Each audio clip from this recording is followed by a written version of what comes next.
Hello again, Richard here. Bit more about lino printing.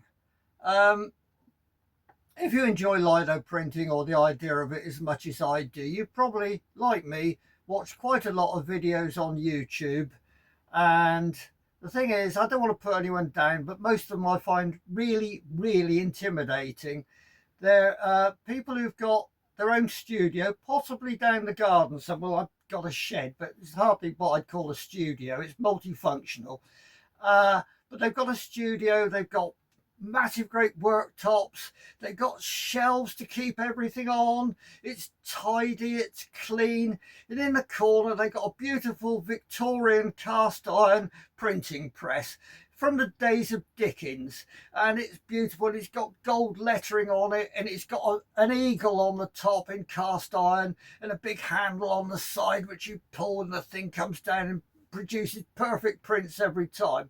Well, I haven't got one of them, but I haven't got a box full of six 130 quid Swiss lino cutters. I've got one, and that's all I use. Anyway, rather than be intimidated by what they do, I thought I'd show you what I've been doing for the last week. Now, some of you remember last week I was doing this one, and I forgot to reverse it, and I kind of messed it up. So I started again. Well, I'm quite pleased with it. Well, all right, very pleased with it. Anyway, I'm going to show you absolutely everything I did to get to this.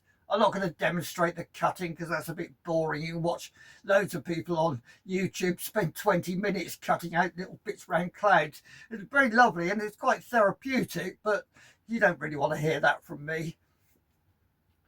So where do I start? Well, I usually start with a sketch pad, and this is a drawing. This happens to be well, it's just ink really. It's a blues player, and it's possibly future lino cut. We'll see how it goes. Anyway, when I've done that, I trace it, and being the clever chap I am and never going to make the same mistake twice, I remember to reverse it when I've traced it. And then I can rub it down using a piece of transfer paper, or what do you call this stuff? Anyway, I can transfer it onto my piece of lino. Once I've got it on there, I can either ink it in or just start cutting it. And the thing is, I thought about this, what I'm about to say, a few nights ago while I was trying to get to sleep. I was thinking about lino cutting, and I was thinking about the process, and it's got a number of sort of different areas. When you draw the thing, and that's a bit of you know, some of it is the original you're trying to copy, and a lot of it is you and your hand in the way you do things. And then you trace it, and it becomes a bit more of you. And then you reverse it and rub it down, and there's a bit more of you goes into it. And then you get it onto the lino, and it's probably changed again. And then you cut it, and you'll cut it the way your hand feels, the way your wrist moves. And it's got even a bit more of you in it. And I really find that fascinating, that the more processes you go through to get from the original sketch to your finished print, it's going to change. And it's going to become a bit more of yours. And I think that's really important. Anyway, so you've got it on your lino. And I've, as I said before, I stick it down with sticky tape, and I will go round that with my cutter. And as I say, this is the only cutter I used for the whole of that. And when I've cut it, and in my case that probably took 2 or 3 evenings whilst watching the television because it was too cold to be out here in the shed, then I will go over it with a nail brush to get all the little bits of dust and stuff out of the grooves. So then we get to the point where I want to print it, and I'm going to have to ink it up. So I've got a cheap roller, it's about 6 quid. I've heard that softer ones are better, but I've only got the one I've got, so that's it. And I happen to have a sheet of toughened glass here. You could use a piece of perspex.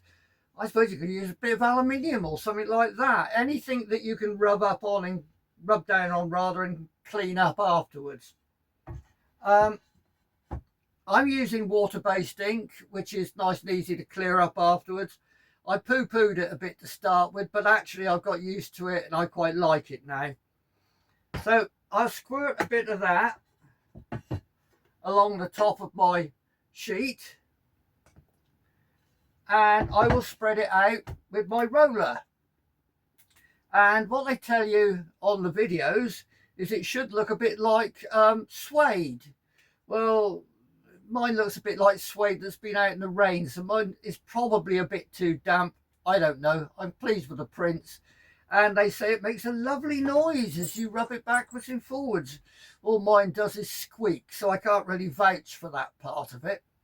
But anyway, you rub it down on your lino, and you'll probably need to ink up 2 or 3 times, and you probably won't need anything like as much ink as you think you will. So don't squirt too much out, because it all costs money. But make sure you've got all around the edges, because they're the bits that kind of get missed. And have a good look at it, because sometimes you'll find a patch that doesn't look quite so well inked. So take your time inking up. If it takes 4 or 5 goes to get your ink on there nice and even, and you're happy with it, then you can print. Now, like I say, I don't have a printing press. What I've got is a sheet of cardboard. This happens to be the back of a sketch pad. Now, I stuck some tape along it, the same size as the lino, so that I can put the lino exactly where I want it, and when I print it I can get everyone to come out in the same place each time. So having inked that up, I can then get my sheet of paper. This is acid free, but I don't know whether it's archival. I have no idea how long this will last in the future in terms of history, but it'll certainly last longer than floppy disks did. Anyway, line it up along the bottom here, if you can see that, and hopefully that comes out exactly where you want it each time.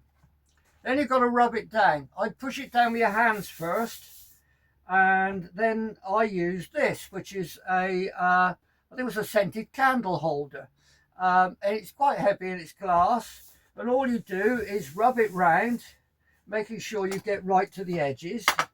And when you think it's done, you can peel up one end, not all of it, just half of it, and have a look and see, is it black enough? Is it okay? Are there any bits missing? Particularly edges you'll find may go missing. You can either just put it down and rub it down a bit more, or you can add some ink, put it down and rub it down a bit more, and then, but whilst keeping that end down, you can try the other end. And exactly the same with that until you're quite satisfied that it's good and black. Remembering that the very first print you do off a sheet of lino probably won't be that good, but subsequent prints will probably get better. And be careful you don't start to over ink it. I can't tell you how to do any of this. It comes with practice. I'm still practicing. I'm getting better at it. So, you know, that's all I can tell you. Anyway, then you end up with a print. Now, I'm really chuffed with this one. It's yeah, I had to peel it up a few times and put some more ink on and rub it down. And I've done a series of these. I've got about half a dozen of them all printed up nicely and signed and title on there and pencil underneath. All looks very professional. And because I did it on a piece of A3 paper, I could go out to a certain do-it-yourself shop and for £7 buy a frame, bung it in, and it looks really good. I'm pleased with that. So, as I say, don't be intimidated. Enjoy it. You don't need much equipment to do this. What you need is an idea. And do remember that no matter what anyone else says, you're actually producing art. You're creating something unique with your hands. And that is the important thing to remember. It doesn't really matter whether, you know, people like it or not. Some people like some of the stuff I've done. They like the ones I don't. And nobody likes the ones I do. So who are we to judge? If anyone wants to send me something they've been working on, I'd be ever so pleased to share it with everyone else. I just want people to have fun, enjoy themselves, get plenty of practice in, and yeah, create. Go have fun, chumps. See you again.